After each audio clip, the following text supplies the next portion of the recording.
Welcome to Amazing World Channel.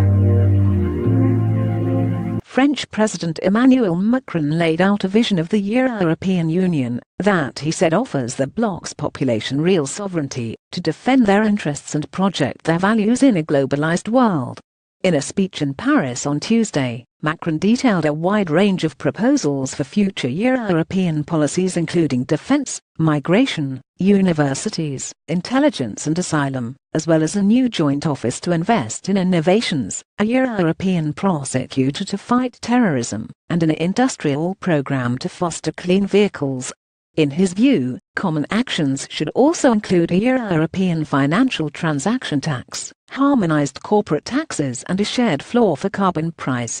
Macron, speaking for an hour and 40 minutes, went on to say that the Eurozone is the core of the European project and offers its members the prospect of economic power to rival China and that Europe needs to be an economic and monetary power, Macron said, adding that an EU budget is needed to fund investment and absorb economic shocks. The Europe we know is too weak, too slow, too ineffective, Macron said in his speech at the Sorbonne University.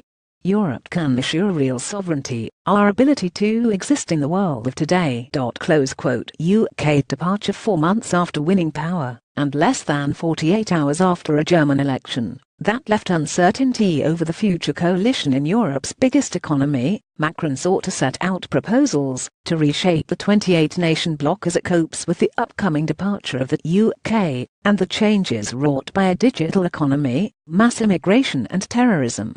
It was a visionary speech, and it will accelerate the process of European integration, said Guntram Wolf, director of Bruegel think tank in Brussels.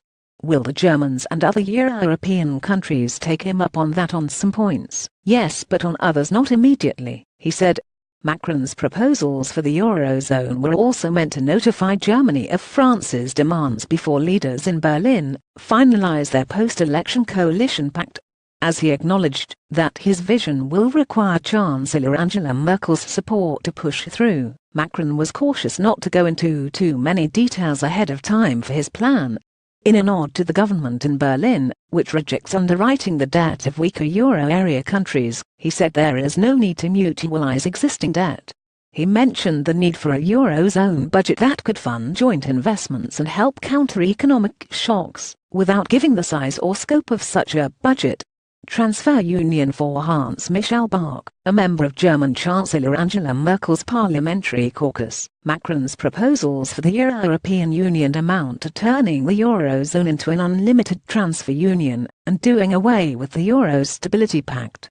Those are the wrong lessons to draw from the Euro crisis, he said in an email statement, adding that we don't need new instruments. For the French president, Tuesday's speech aired live on multiple national television and radio channels. The vision he displayed was meant to bolster his image as an ambitious leader both at the European level and at home. What I want for Europe I have started doing in France, Macron said as his government has enacted his labour reform and is now preparing the next ones for unemployment benefits and professional training, both meant to help revive the labour market. Martin Selmayr, the Chief of Staff to European Commission President Jean-Claude Juncker, praised the French leader for a very European speech,